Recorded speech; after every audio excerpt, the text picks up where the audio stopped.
ब्यावरा नगर पालिका ने निकाली तिरंगा रैली। ब्यावरा से रोहित मेवाड़ी की रिपोर्ट।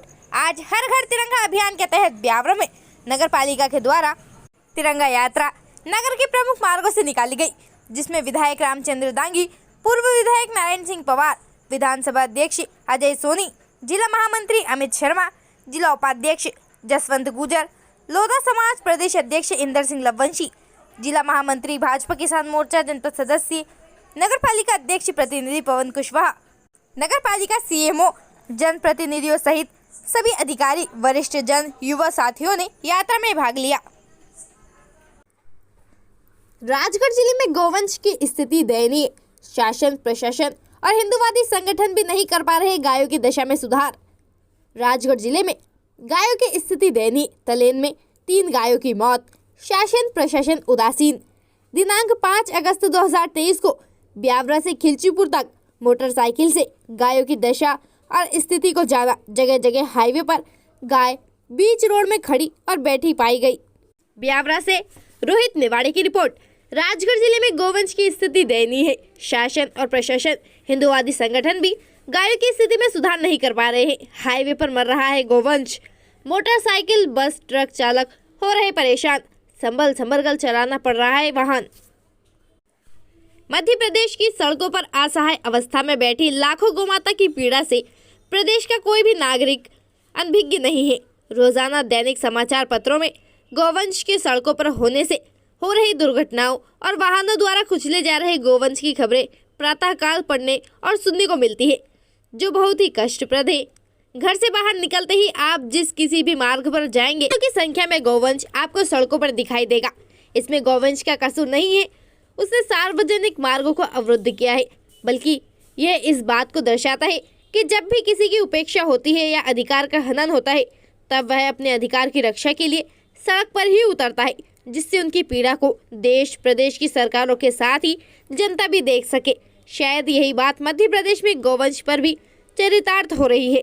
वर्षा ऋतु के आरंभ होने के साथ ही प्रतिवर्ष मध्य प्रदेश में गौवंश की दुर्दशा का समय भी आरंभ हो जाता है।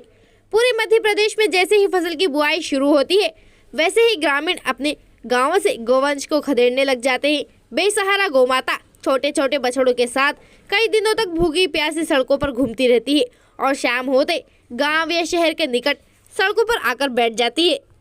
आखिर जाए भी तो कहां? खेत से लेकर सड़कों की दोनों ओर तार फेंसिंग या कांटों की बागड़ के कारण सड़क छोड़कर उसका अन्यत्र कहीं जाना भी संभव कैसे हो सकता है? मध्य प्रदेश का बेसहारा गौवंश कहीं हाईवे पर तो कहीं ग्रामीण क्षेत्रों की प्रधानमंत्री सड़कों पर भारी बरसात में जीवन और मौत की लड़ाई लड़ रहा है। सड़क के किनारे पटरी पर उगे घास को खाते हुए, वह भी नहीं मिलने पर भूख शांत के लिए कांटों की बागड़ या तार फेंसिंग को पार करने की कोशिश में उसका लहूलुहान शरीर भी आप देख सकते हैं। आज पूरे मध्य प्रदेश में भगवान श्री कृष्ण के आराध्य गौमाता की बहुत ही दुर्दशा हो रही है। हम स्वयं भी जिस मार्ग से निकलते हैं, उस मार्ग पर सैकड़ों गाय और बछड़े झुंड के रूप में हमें सड़कों पर दिखाई देते हैं। इनमें से कई गाय तो सड़कों पर ही बछड़ों को जन्म दे रही हैं। इन गायों और बछड़ों को राजमार्गों पर भारी वाहनों द्वारा कुचल दिया जाता है। कहीं कहीं तो गायों के साथ होने वाली दुर्घटनाओं को लेकर ट्रक ड्राइवरों से मारपीट तक घटनाएं हो रही हैं। गायों की यह दुर्दशा सिर्फ दयनीय नहीं है, बल्कि है मध्य प्रदेश पर एक कलंक भी है।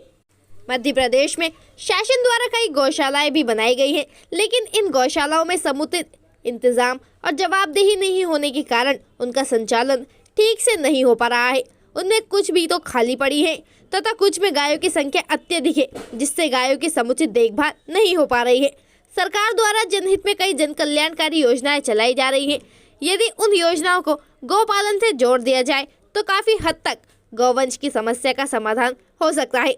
फलस्वरूप प्रलोभन के कारण लोग गायों को फिर से पालना शुरू कर देंगे। दूसरी ओर यदि शासन देशी गाय के दूध और घी की कीमतों में वृद्धि करके शासकीय स्तर पर उसकी खरीदी आरंभ कर दे, तो भी मध्य प्रदेश की सभी गायों सड़कों के स्थान पर लोगों के घरों में दिखाई देंगी। सरकार के इस सार्थक कदम से सरकार की आर्थिक स्थिति मजबूत होने के साथ ही गौवंश का कल्याण भी हो जाएगा। वहीं देशी गाय का दूध और घी का सेवन करने से प्रदेश की जनता की सेहत के साथ ही गाय के गोबर से खाद से कृषि भूमि की सेहत में भी सुधार होगा।